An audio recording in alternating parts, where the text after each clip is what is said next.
Chers frères et sœurs en Christ, bonjour. Et aujourd'hui, nous nous retrouvons encore autour de la parole.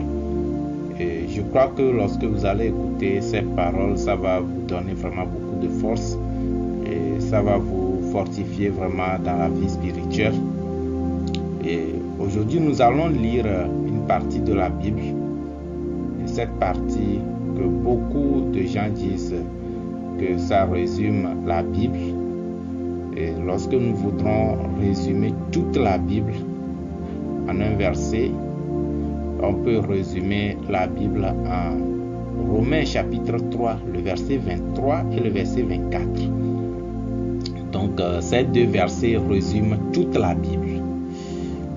Et donc nous allons lire et méditer sur ces points.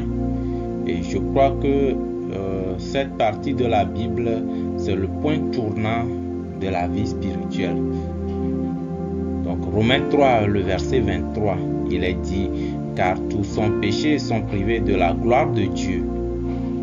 Et le verset 24 nous dit: et ils sont gratuitement justifiés par sa grâce, par le moyen de la rédemption qui est en Jésus-Christ. Donc lorsque nous voyons cette partie de la Bible, il parle de tous. Le verset 23 nous parle de l'homme. On dit que tous ont péché. Donc ce qui veut dire quoi? Il n'y a pas sur cette terre quelqu'un qui n'a pas péché, que ce soit une bonne personne ou que ce soit une mauvaise personne, ou qu'elle soit gentille ou méchante. Donc ça ne dépend pas de comment nous sommes, mais selon la parole de Dieu, il est dit tous ont péché. Donc cette parole englobe tout le monde, que ce soit le prêtre ou le pape, que ce soit un ancien ou un dirigeant, quelle que soit la personne, il est dit tous ont péché. Et ce que fait le péché, c'est quoi? Le péché nous prive de la gloire de Dieu. Donc si par exemple quelqu'un se dit qu'il est pécheur, ça veut dire que la personne est privée de la gloire de Dieu. Alors qu'est-ce qu'il faut faire pour s'en sortir? D'aucuns pensent qu'il faudrait vraiment prier et demander le pardon de ses péchés pour pouvoir s'en sortir du péché. Alors ici, même si on prie, nous ne pouvons pas nous en sortir du péché. Pourquoi? Parce que la Bible dit tous ont péché. Donc ce qui fait que la vie spirituelle de beaucoup de gens est une vie spirituelle qui est répétitive. C'est-à-dire que chaque jour, ils ne font que prier pour demander le pardon de leurs péchés. Cela ne peut jamais vous faire sortir du péché. La prière quotidienne du pardon des péchés ne peut jamais vous faire sortir du péché. Donc selon la parole, c'est que tous ont péché. Donc même si vous êtes en train de prier, demander le pardon des péchés, vous ne pouvez pas vous en sortir.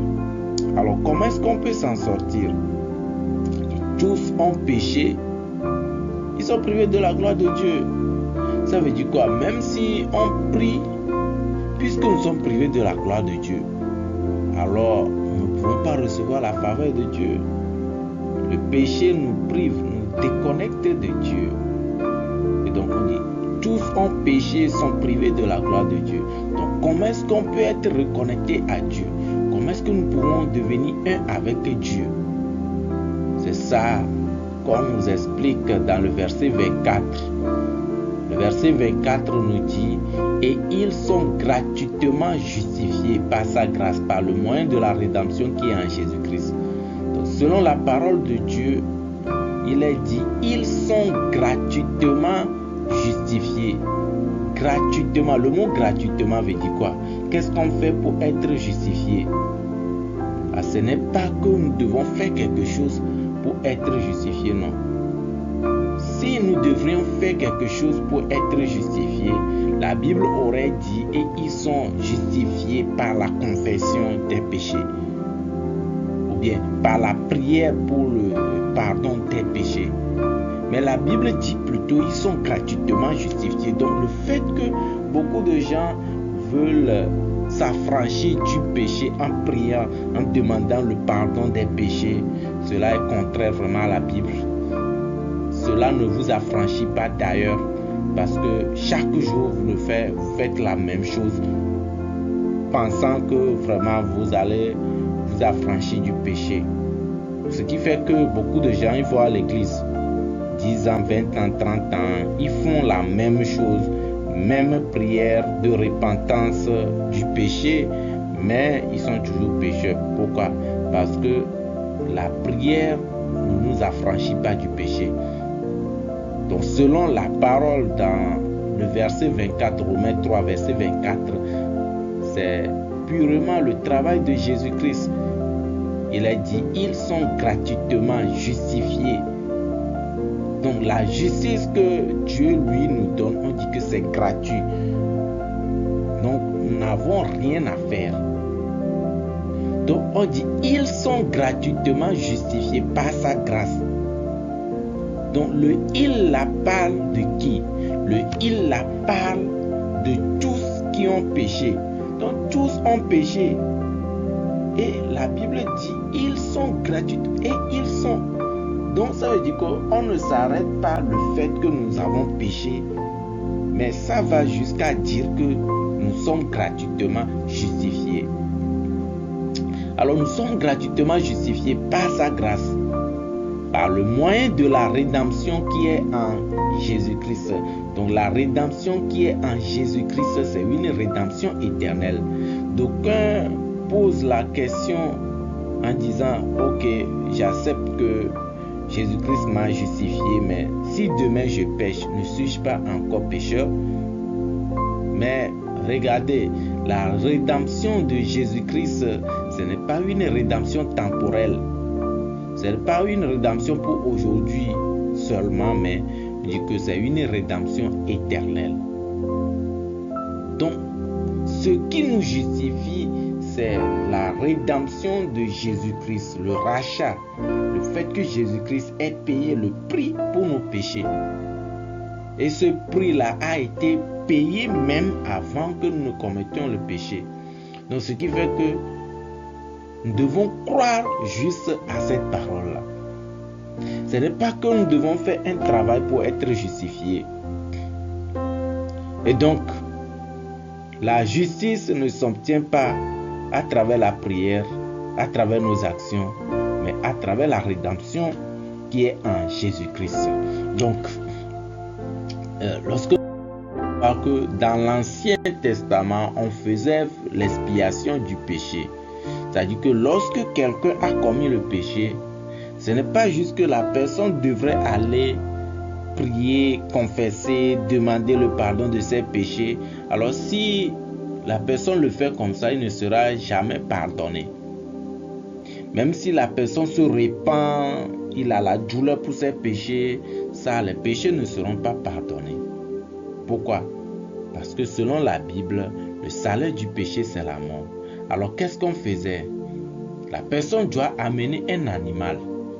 Et donc cet animal-là, le pécheur met la main sur la tête de l'animal.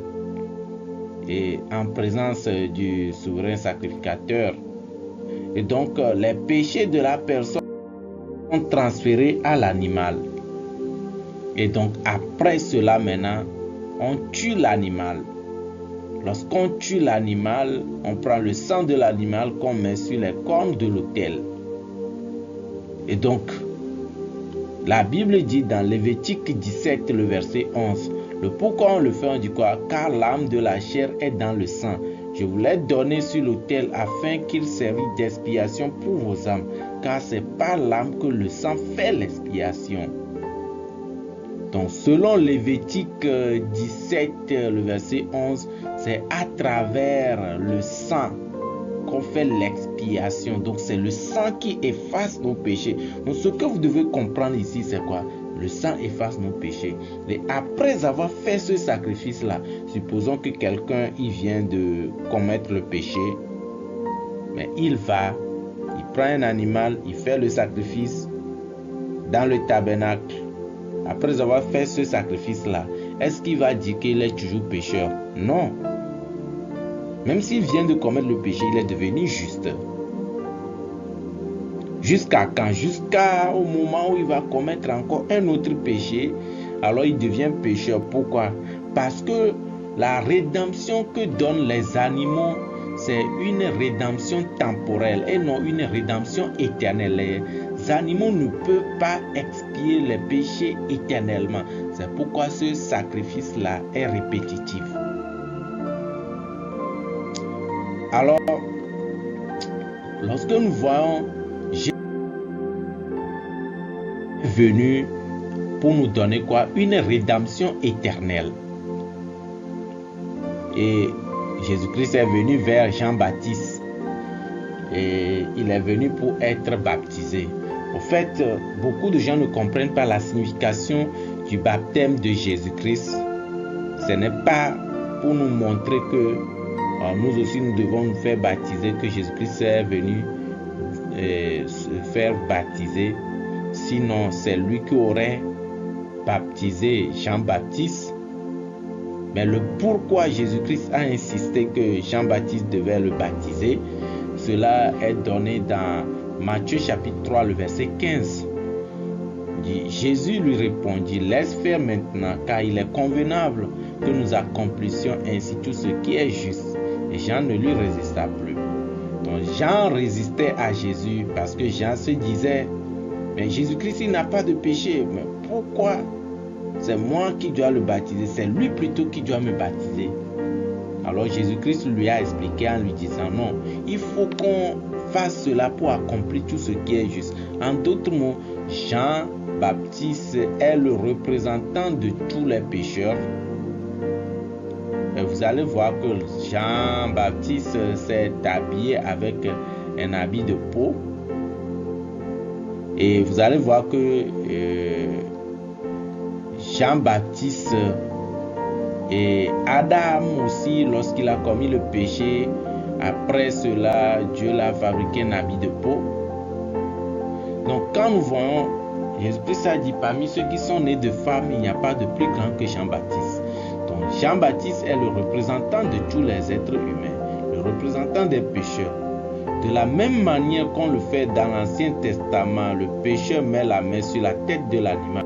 Alors Jean-Baptiste, pour baptiser Jésus-Christ, il a mis la main sur la tête de Jésus-Christ. Et donc, aussitôt, les péchés du monde sont transférés à Jésus-Christ. Et voilà que le lendemain, Jésus-Christ passait, il dit: voici l'agneau de Dieu qui ôte le péché du monde. Ça, on le retrouve dans Jean chapitre 1, le verset 29. Donc, Jésus-Christ transportait le péché du monde. Et donc, si c'est le péché du monde qui est transporté, c'est tous les péchés du monde qui sont transportés. Alors, c'est ça, Jésus-Christ a pris. Et il est allé à la croix, il est mort à la croix. Dans le livre d'Hébreux, Hébreux chapitre 9, verset 11, il est dit: mais Christ est venu comme souverain sacrificateur des biens à venir. Il a traversé le tabernacle plus grand et plus parfait, qui n'est pas construit de main d'homme, c'est-à-dire qui n'est pas de cette création. Il est entré une fois pour toutes dans le lieu très saint, non avec le sang des boucs et des veaux, mais avec son propre sang, ayant obtenu une rédemption éternelle. Amen. Vous avez une rédemption éternelle, un rachat éternel. Donc selon la parole, Christ est allé dans le lieu très saint. Christ est allé dans le tabernacle céleste avec son propre sang. Ce qui veut dire qu'au ciel, si vous allez aujourd'hui, vous n'allez pas trouver le péché du monde, de toute l'humanité. Vous n'allez pas trouver vos péchés. Donc il a tout effacé. Mais le problème, c'est que c'est le cœur maintenant. Dieu regarde le cœur. Donc beaucoup de gens, sans croire à ce travail de Jésus-Christ, ils se disent qu'ils sont des pécheurs. Et les gens disent qu'ils sont chrétiens, qu'ils croient en Jésus, mais ils ne croient pas à ce travail-là. Ce qui est malheureux, ce qui est misérable. Aujourd'hui, la chrétienté se résume à aller à l'église, prier, pleurer pour nos péchés. Ça, c'est qu'on renie vraiment le travail de Jésus-Christ. Jésus-Christ est déjà mort à la croix. Son sang nous a déjà lavés. Son sang nous a purifiés. Selon la Bible, il nous a donné une rédemption éternelle.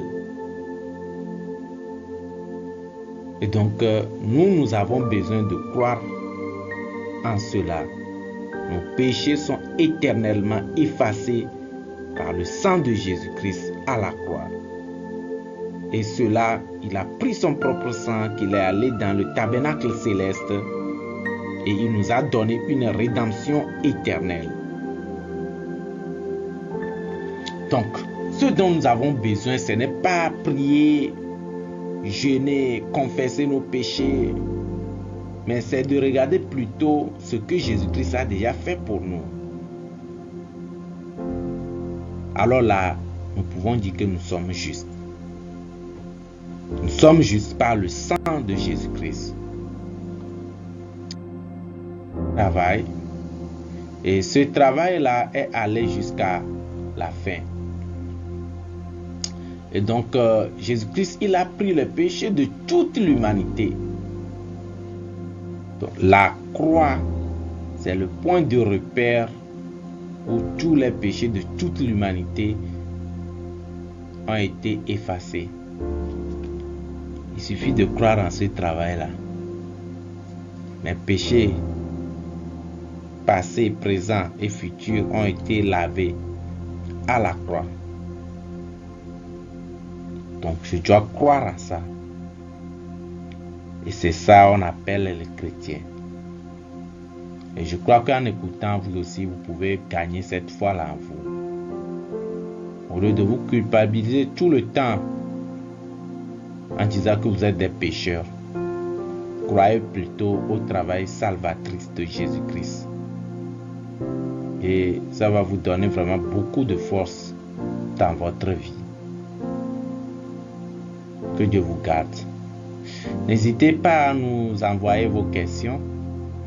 Et s'il y a des points d'ombre, n'hésitez pas à nous les envoyer en commentaire. Et nous sommes prêts à vous répondre. Et ça va nous permettre de faire encore d'autres numéros explicatifs de la parole. Nous vous remercions de votre attention. La prochaine fois. Merci beaucoup.